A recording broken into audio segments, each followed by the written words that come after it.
Meu querido Bruno, muito boa noite a você.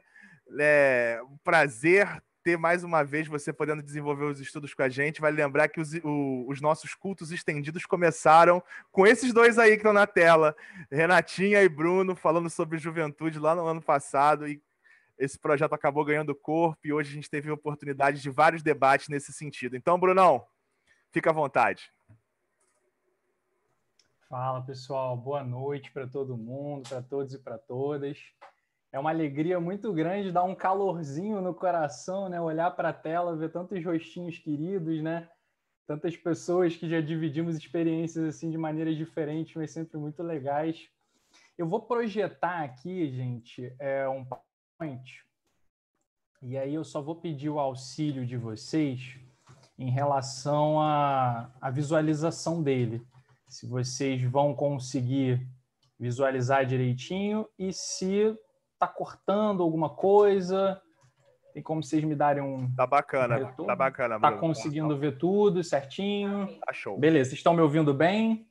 Ótimo. Beleza.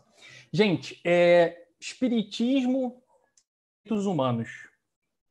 Bom, eu tenho para mim que o espiritismo é uma doutrina com elementos de filosofia e de ciência que tem uma potência teórica, conceitual e ética impressionante para contribuir com o desenvolvimento do indivíduo e da sociedade. Entretanto, ao meu ver, nós, na atualidade, subutilizamos o potencial do espiritismo. É como se tivéssemos um carro com uma potência de 500 cavalos, mas só andássemos com esse carro na primeira e na segunda marcha.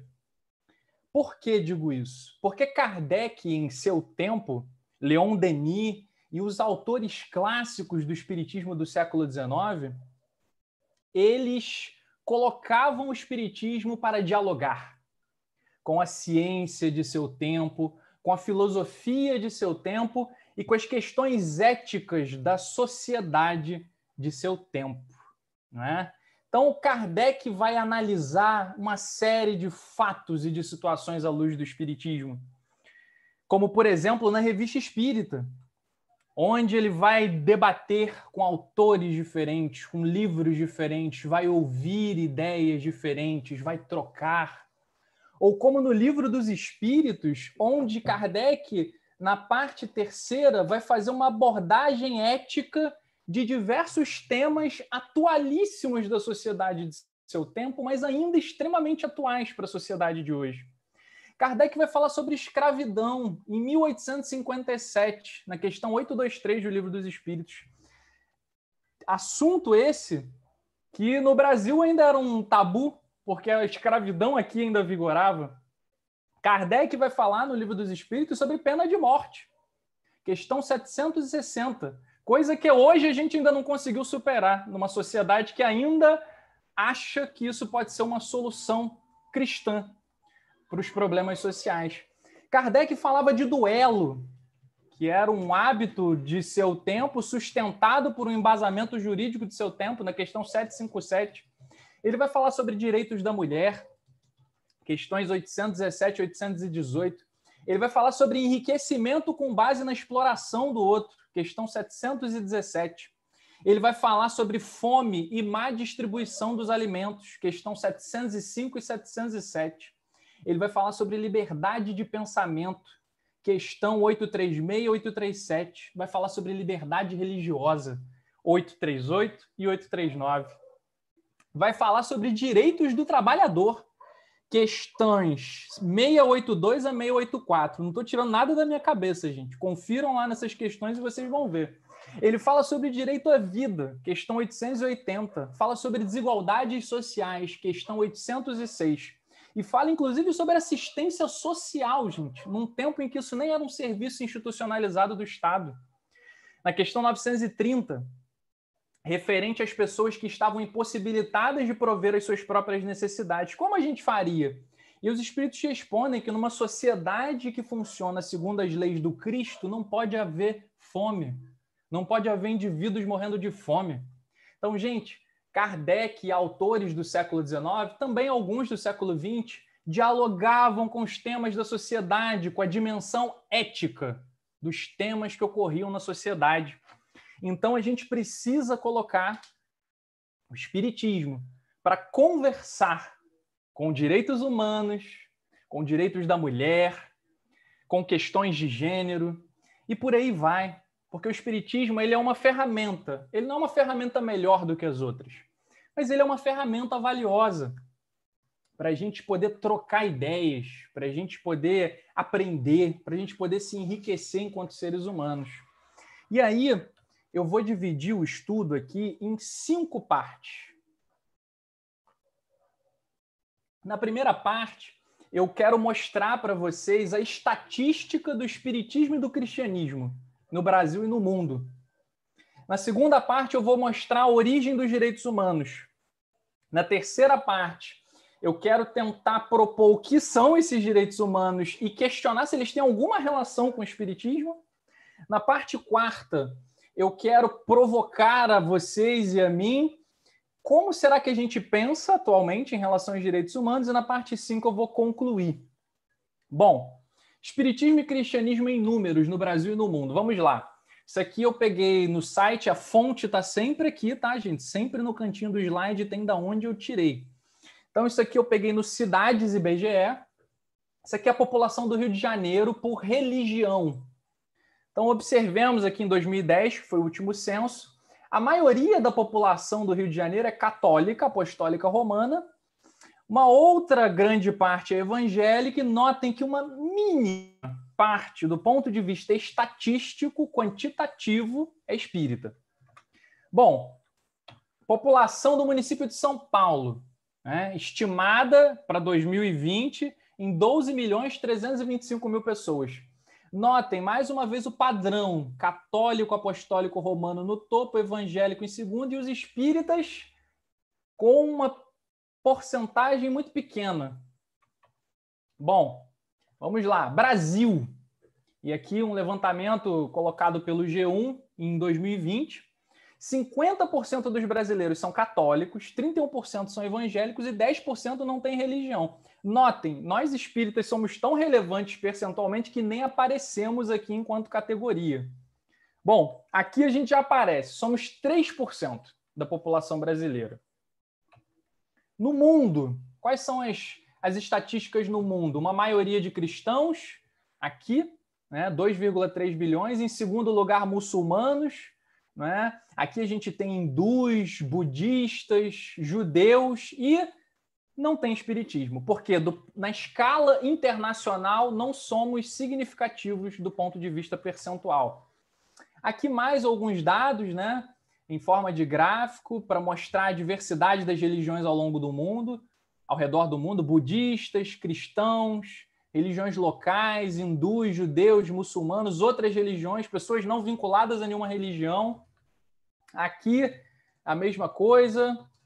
Aqui a gente tem um mapa também que mostra para a gente a distribuição no mundo de cristãos, muçulmanos, hindus, budistas, judeus. Aqui mais um gráfico com uma projeção, não é, de crescimento das religiões. E aí a gente vai notar o seguinte, que o islamismo é atualmente uma das religiões que mais cresce no mundo. E segundo alguns apontamentos, vai ser a maior religião do mundo em 2070. Não vai ser o espiritismo, gente. O islamismo é a única religião que cresce mais rápido do que a população global e será a maior do mundo em 2070. A conclusão é de um levantamento do Instituto dos Estados Unidos, o Pew Research Center, que analisou a evolução demográfica entre as principais religiões do mundo. Bom, e vocês devem estar se perguntando, por que ele está me trazendo percentuais do espiritismo e de outras religiões em múltiplas escalas, local, regional, global? Bom, eu quero mostrar que o espiritismo é minoria no Brasil, que ele não é significativo estatisticamente no mundo e que o cristianismo é composto por apenas 1/3 dos indivíduos do planeta. Existem outros 2/3 que não são cristãos, gente. Pensam diferente. O islamismo é o grupo religioso que cresce de forma mais acelerada e isso aqui é o mais importante da gente falar. A moral, a ética e os valores cristãos não são universais. Jesus não é o salvador para 2/3 da humanidade. Então tenhamos mais humildade, sejamos mais abertos ao diálogo, tenhamos menos a pretensão de carregarmos uma verdade superior, inabalável, que vai contaminar todo mundo. Tenhamos menos pretensões, sejamos mais humildes do ponto de vista intelectual, né? E nos abramos mais para conversar e para nos enriquecer com a diversidade. Bom, pergunta e provocação. Já que nenhum grupo religioso está próximo da universalidade, existe algum conjunto de valores ou de princípios que seja universal ou se aproxime disso? Existe alguma doutrina, alguma religiosidade, alguma filosofia, algum código que seja o mais próximo possível do universal em escala de planeta Terra? Existe? Bom, aí a gente entra na origem dos direitos humanos, porque a gente vai perceber que os direitos humanos são um valor mais universal do que o cristianismo, mais universal do que o espiritismo, mais universal do que o islamismo, mais universal do que todas as outras religiões e filosofias. A gente vai ver por quê. Bom, aí eu pergunto aqui para vocês, há alguma diferença de essência entre as pessoas das diferentes fotos aqui? Aqui a gente vê alemães e aqui a gente vê franceses. Tem alguma diferença entre esses indivíduos? Fora a diferença da aparência? Não, não tem. Travou aqui. Existe alguma diferença de essência entre as pessoas das diferentes fotos? Chineses aqui, japoneses aqui, existe alguma diferença na essência? Não existe. Existe alguma diferença entre aqui brasileiros e italianos na essência? Existe alguma diferença na essência? Não existe. Somos todos humanos. Bom, mas eu tenho uma surpresa para vocês. Todas essas nacionalidades se mataram umas às outras durante a Segunda Guerra Mundial.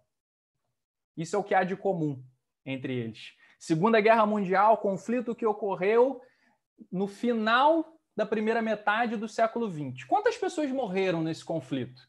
Aproximadamente, os historiadores pressupõem, 55 milhões de pessoas na Europa e na Ásia. Tem pesquisadores que falam que 80 milhões de pessoas morreram. Dos 26 países envolvidos no conflito, a União Soviética sofreu as maiores perdas, entre 26 e 27 milhões de mortos. A Polônia registrou 6 milhões de mortes, o que era 17% da sua população à época. 6 milhões de judeus foram assassinados na Europa. Na Ásia, a China sofreu as maiores perdas humanas, com 13,5 milhões de mortos na Segunda Guerra. A Segunda Guerra Mundial foi um dos episódios mais tristes da humanidade com o nazismo. Um regime racista, preconceituoso de todas as formas, que construiu mais de 40 mil campos de extermínio de seres humanos. Construir lugares para matar pessoas vistas como inimigos do Estado. A humanidade foi capaz disso há menos de um século atrás. Aqui a gente vê algumas imagens de campos de concentração. Bom, além do mais, a Segunda Guerra Mundial também nos mostrou a bomba nuclear. Os Estados Unidos lançam 2 bombas nucleares sobre o território japonês. Uma no dia 6 e outra no dia 9 de agosto, Hiroshima e Nagasaki. O número de mortos não é conhecido com exatidão, mas se estima que foram cerca de 140 mil pessoas de uma população de 350 mil habitantes de Hiroshima. Quase metade, gente. E em Nagasaki, 74 mil pessoas. 74 mil pessoas é um Maracanã, gente, lotado. Morrer instantaneamente. Os ataques provocaram o fim abrupto da guerra na Ásia. Bom, aqui, a continuidade das imagens, a gente vê a devastação provocada pela bomba nuclear em Hiroshima. A cidade acabou do ponto de vista material. Alguns poucos prédios ficaram de pé. Milhares de pessoas morreram. Bom, Os horrores e a barbárie da Segunda Guerra Mundial, de todo e qualquer conflito violento, eles são decorrentes em grande parte da desumanização do outro, do diferente, de você achar que você é o bem e o outro é o mal, de uma visão maniqueísta, fundamentalista de vida, de mundo, de sociedade. Então, uma das causas dos horrores da Segunda Guerra Mundial é a desumanização do outro. É a gente não ver o outro como um ser humano igual a gente. E é dessa desumanização do outro que nasce uma série de preconceitos que são origem de uma série de violências materiais e imateriais, violências de classe, étnico-racial, de gênero, violência geográfica, o preconceito porque o indivíduo é de outra região. Apesar das inúmeras diferenças que a gente tem, exteriores, né, a gente tem coisas que nos conectam. Todos amamos, todos temos sonhos, somos amados. Isso nos conecta e nos humaniza, apesar das diferenças. Então, a Segunda Guerra Mundial ela vai ser um elemento, um dos elementos motivadores para a criação da Declaração Universal dos Direitos Humanos. Por quê? Chegou-se à conclusão de que a humanidade precisava avançar do ponto de vista ético, do ponto de vista dos valores, mas institucionalizar esses valores. Então, a declaração ela é um documento elaborado por uma comissão de forma coletiva e que foi adotado pela Assembleia Geral da ONU no dia 10 de dezembro de 1948. Bom, foi um comitê composto por indivíduos de variadas nacionalidades, não totalmente representativo em escala global, mas um esforço digno, porque reunia pessoas de vários lugares, intelectuais, pesquisadores, diplomatas. Aqui a gente vê um pouco da distribuição geográfica dos integrantes da comissão que elaborou a Declaração Universal dos Direitos Humanos. Bom, houve votação. Desses 58 membros que votaram na época, 48 votaram a favor, 8 se abstiveram e 2 foram ausentes, mas ninguém votou contra. Direitos humanos, universalidade e influência internacional. Bom, atualmente existem na ONU, na Organização das Nações Unidas, uma tentativa de fórum mundial de diálogo entre os países para tentar promover desenvolvimento, para tentar evitar guerras. Existem atualmente 193 Estados-membros na ONU. Cada um desses Estados-membros tem um assento na Assembleia Geral. Bom, qual é a natureza jurídica da Declaração Universal dos Direitos Humanos? Ela não é vinculante, ou seja, os países que se associam à ONU, eles não têm que obrigatoriamente, do ponto de vista legal, cumprir a Declaração dos Direitos Humanos. Entretanto, né, importa a gente reconhecer que o conteúdo da declaração ele se encontra em vigor de maneira indireta em vários textos do direito internacional, em pactos, em acordos.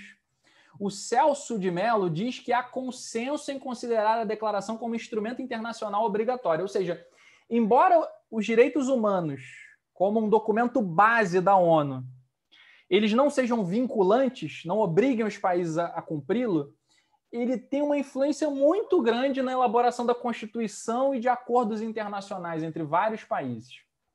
A declaração obriga, por meio de outros textos em vigor, pois muitas das suas disposições estão codificadas em pactos relativos à matéria. Ela em si não tem autoridade jurídica, embora lhe sobre autoridade moral. A declaração vincula, pois, por via oblíqua, ou seja, tangenciando, quer dizer, por intermédio de outros textos legais obrigatórios. Além de ajudar a formar e consolidar o costume internacional, há autores que consideram suas disposições princípios gerais do direito. Mais uma vez, embora a declaração não seja vinculante, ela tem uma influência muito grande no direito internacional e no arcabouço jurídico e político de vários dos países. Bom, a Declaração Universal dos Direitos Humanos é simplesmente o documento mais traduzido do mundo. Recorde do Guinness, isso de novembro de 2018. Ela atinge uma universalização que, embora não seja absoluta, nenhuma religião ou filosofia alcança. Ou seja, a Declaração dos Direitos Humanos ela é mais universal que o cristianismo. infinitamente mais universal que o espiritismo. Ela consegue universalizar valores que servem como base fundamental para o bem-estar humano, individual e coletivo. E quase ninguém lê a declaração, que são 30 artigos, rapidíssimos de ler. Tem praticamente todos os países do mundo vinculados à organização e sob os efeitos diretos e indiretos também dessa declaração. Quando que ela se institucionaliza no Brasil, os direitos humanos? Foi somente em abril de 97, quando é criada a Secretaria de Direitos Humanos, na época do governo Fernando Henrique, vinculada à presidência da República, que posteriormente ia se transformar em ministério, sofrendo pequenas alterações ao longo dos anos. Nos recordemos que o Brasil viveu uma ditadura militar entre 64 e 85. Por isso, não institucionalizamos os direitos humanos antes. Conclusão da segunda parte. As atrocidades da Segunda Guerra Mundial, do racismo, do Holocausto, do assassinato de judeus e outras minorias, a bomba nuclear, em parte são fruto da desumanização do diferente. A Declaração Universal dos Direitos Humanos, ela vem para tentar impulsionar a humanidade e evitar que novas tragédias como essas ocorressem. Ela não é vinculante, mas é uma inspiração jurídica e ética para estados e povos. A institucionalização dos direitos humanos no Brasil é tardia. Lembremos, de uma perspectiva histórica, somos um país com passado colonial, escravocrata, baseados no latifúndio, uma cultura extremamente violenta com uma cultura autoritária. A finalidade da declaração é ser um código de ética universalizante em direção ao maior bem-estar coletivo da humanidade. E aí vem uma pergunta e provocação novamente, fazendo uma transição para a terceira parte. O espiritismo também não busca oferecer um código de ética para o bem-estar social do ser humano? Busca. Então, há relação entre espiritismo e direitos humanos? Há, na dimensão ética, na dimensão dos valores que ambos apregoam e estudam, analisam. Bom, quais são os direitos humanos, então? E eles têm alguma relação com a doutrina? Vamos ver. Vamos ler alguns aqui. Artigo 1 da Declaração. Todos os seres humanos nascem livres e iguais em dignidade e direitos. Quanta dificuldade a gente tem até hoje para entender isso, né? São dotados de razão e consciência e devem agir em relação uns aos outros com espírito de fraternidade. Olha a questão 803 do Livro dos Espíritos, que veio 100 anos antes. Perante Deus, são iguais todos os homens? Sim. Todos tendem para o mesmo fim, e Deus fez suas leis para todos.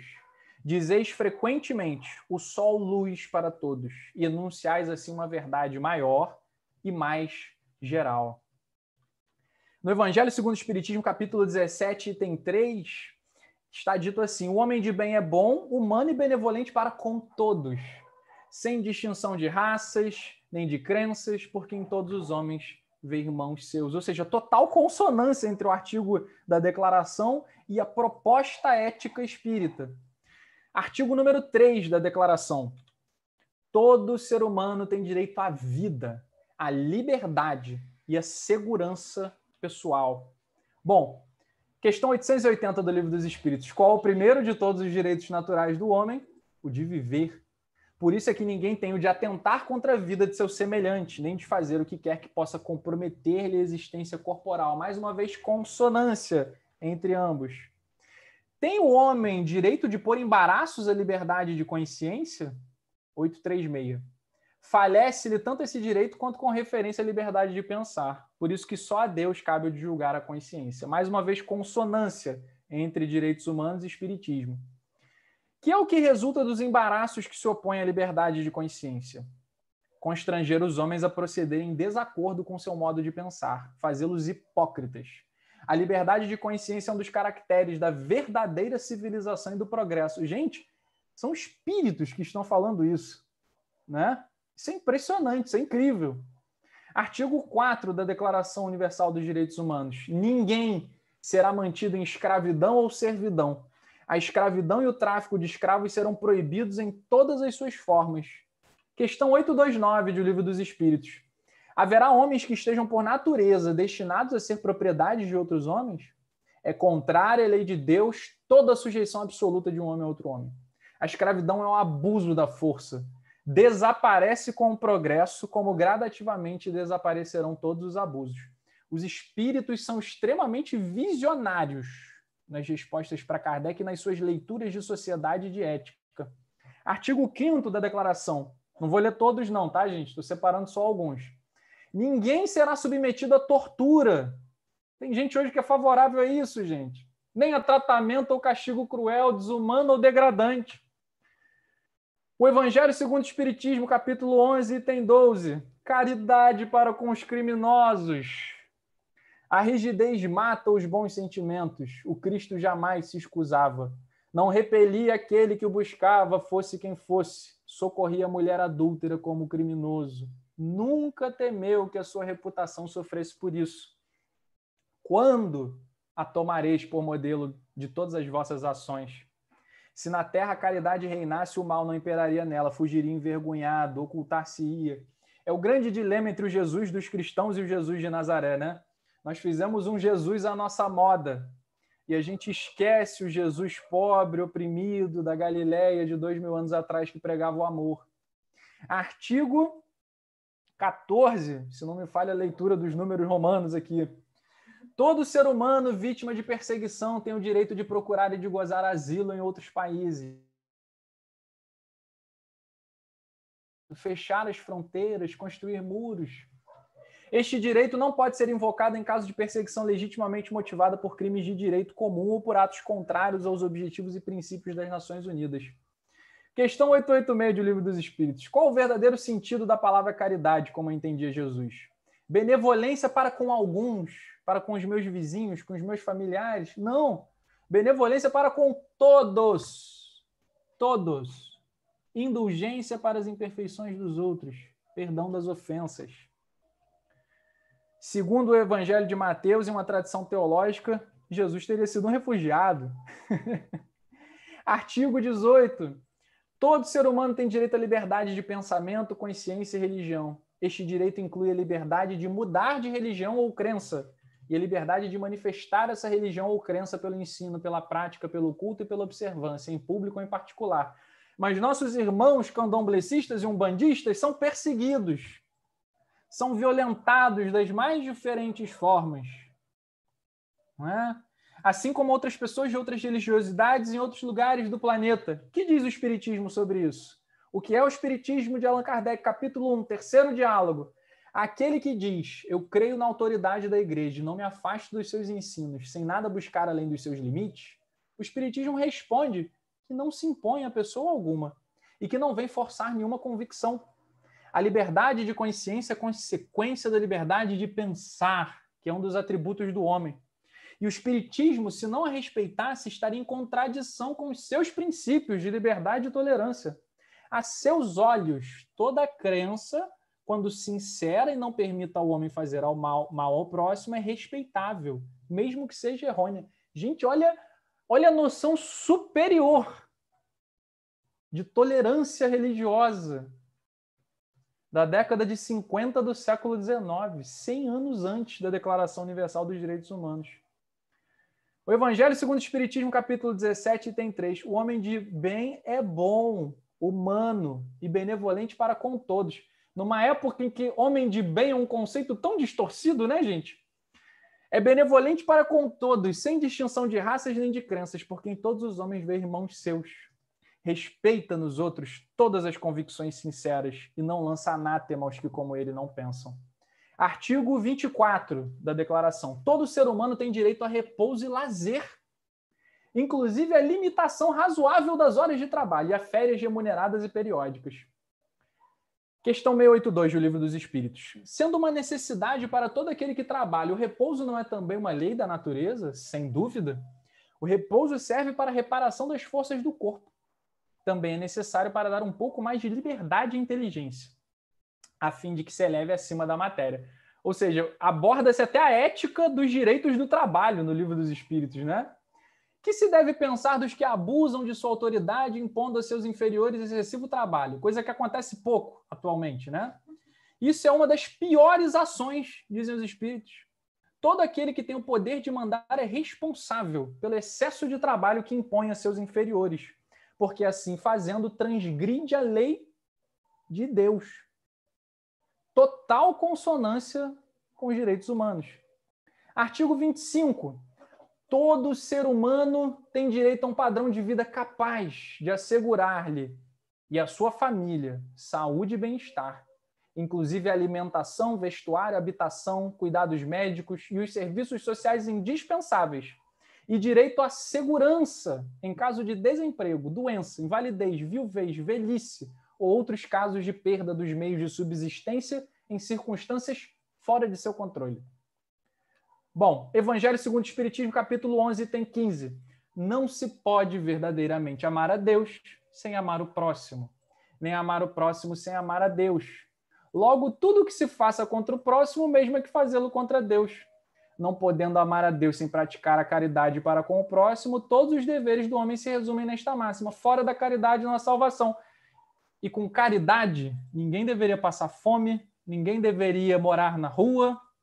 Então aí está a relação também com o artigo da Declaração dos Direitos Humanos. Conclusão da parte 3. Os valores que embasam os direitos humanos, os valores, são idênticos ou muito semelhantes aos valores que embasam o espiritismo. Portanto, se você é espírita e é contra os direitos humanos, isso é contraditório. Porque ou não estudamos os direitos humanos, ou precisamos continuar e aprofundar os nossos estudos sobre o espiritismo. O espiritismo propôs os mesmos valores da declaração, mas com um século de antecedência. Parte 4. Provocação agora a todos nós, pedagógica, didática. Como será que pensamos em relação aos direitos humanos? Vamos lá. Algumas perguntinhas aqui. Você acha que, independentemente de origem étnico-racial, de classe social, de gênero, cultura, nacionalidade, todos os seres humanos têm igualdade de direitos e merecem tratamento digno? Se a sua resposta é sim, você é a favor dos direitos humanos. Mais especificamente do artigo 1 e 2 da Declaração. Você é contra qualquer tipo de escravidão ou servidão, que acontece até hoje, segundo a notícia aqui de 2016, trabalhos análogos à escravidão? Se você é contra essa barbárie, você é a favor dos direitos humanos. Artigo 4. Você é contra qualquer tipo de tortura? Não nos esqueçamos que Jesus foi torturado. Se a gente é contra, a gente é a favor do artigo 5 da Declaração dos Direitos Humanos.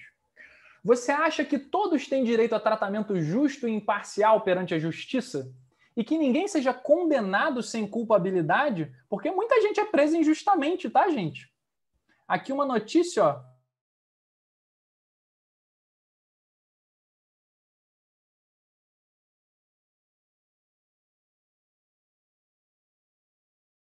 Declaração dos Direitos Humanos. Você acha que todo ser humano tem o direito de seguir a religião que quiser e ter liberdade de pensamento? Se você acha que sim, você é a favor dos artigos 18 e 19. Você acha que todo ser humano tem o direito a ter um trabalho com condições justas e com remuneração satisfatória para uma vida digna? Se sim, é o artigo 23 que você concorda da Declaração dos Direitos Humanos. Você acha que nenhuma criança deve passar fome? Você é a favor dos direitos humanos. Você acha que nenhuma criança deve estar fora da escola? Você é a favor dos direitos humanos. Você acha que nenhuma criança deve viver na pobreza? Você é a favor dos direitos humanos. Você acha que nenhuma criança deve morrer por doenças evitáveis? Você é a favor dos direitos humanos. Bom, então antes de criticarmos algo, temos que procurar conhecer honestamente, verdadeiramente, o que queremos avaliar, para não entrarmos em contradição ou não sermos preconceituosos. Então, se eu quero falar de direitos humanos, eu tenho que estudar. Eu tenho que ler. Porque eu só posso criticar com justiça o que eu analisei. Bom, continuando. Considerações finais. Os direitos humanos, gente, não pertencem a nenhum partido político, mas à humanidade. Eles são uma conquista civilizatória no caminho de uma sociedade mais livre, justa, humana, fraterna e pacífica. Aqui é a fonte de um artigo que diz assim: a Declaração Universal dos Direitos Humanos é invocada em todo o mundo pelo reconhecimento da sua incontestável autoridade moral, além de ser pioneira no que se refere à instituição do catálogo de direitos universais, de ser representativa da condição humana, de ser, quem sabe, a única possível neste mundo tão complexo, tão cheio de contrastes e de relativismos. É a primeira a elevar a dignidade da pessoa humana ao ápice, a sobrepor-se porque declara direitos essencialíssimos ao ser humano de maneira simples e integral.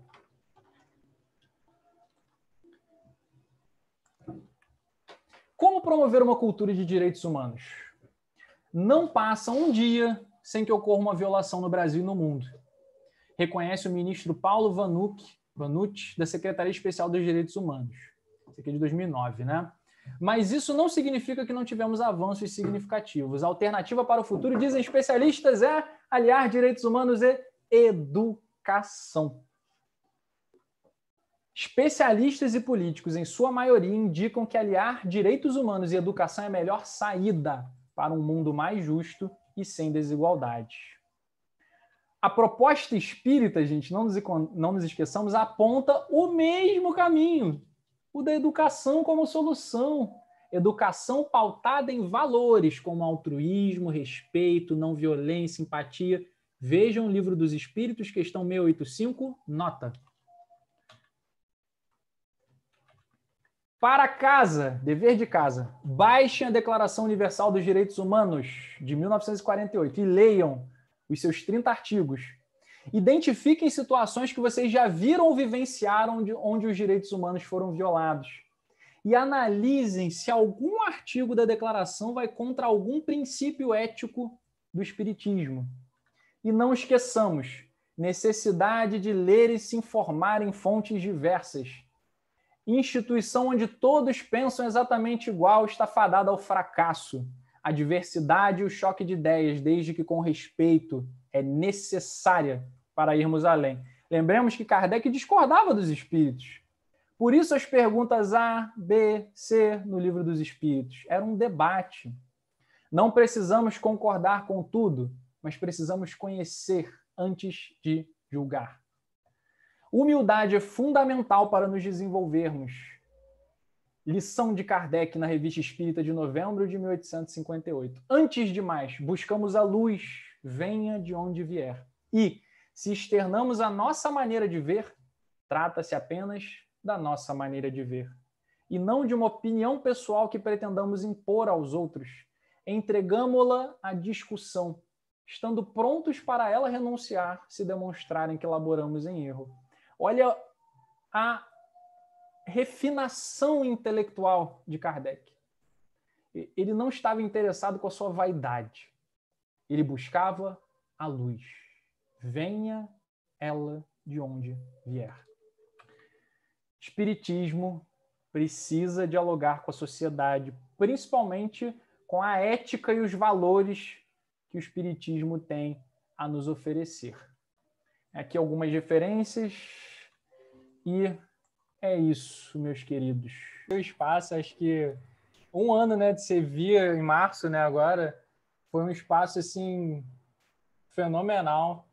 Acho que para todos nós, né, para mim foi muito importante, um espaço de troca, de muito aprendizado com todo mundo que passou por aqui. Tantas pessoas diferentes, né, passaram por aqui, incitando, né, provocando a gente a pensar. Foi muito legal. Acho que só agradecer coletivo a todo mundo por esse espaço e por essa troca de ideias que é tão legal, né? E sempre fazer esse reforço ao diálogo, empatia, caridade, respeito, humildade, né? Ver que a gente sempre pode aprender com o outro também, que a gente pode estar errado no que a gente pensa. É ter a dúvida filosófica saudável, né? É no fundinho a gente se questionar, será que eu não estou errado em nada? Isso é muito importante, né? E agradecer. Muito legal, muito legal. E a gente precisa de mais espaços aí como esses. Carlos, é contigo. Boa noite.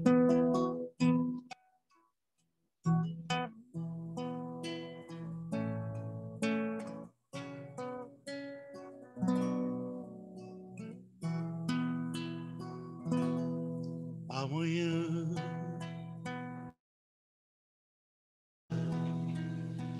da mais louca alegria se possa imaginar. Amanhã redobrada força pra cima que não cessa, há de vingar. Amanhã mas nenhum mistério acima do ilusório, o astro rei vai brilhar. Amanhã a luminosidade alheia a qualquer vontade há de imperar, há de imperar.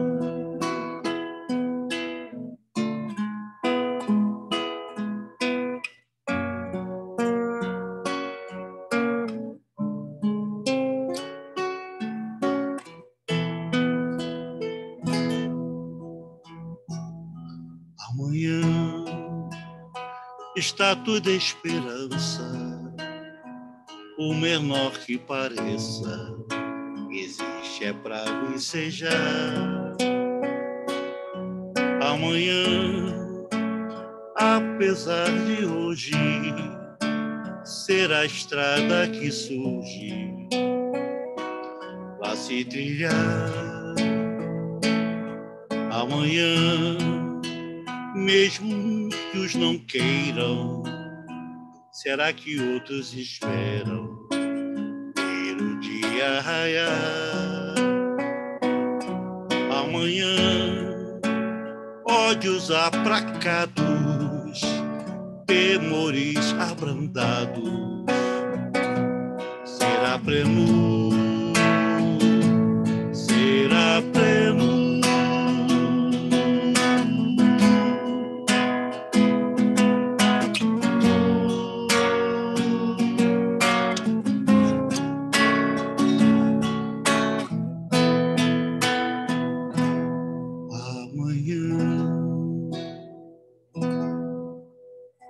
Amanhã será um novo dia.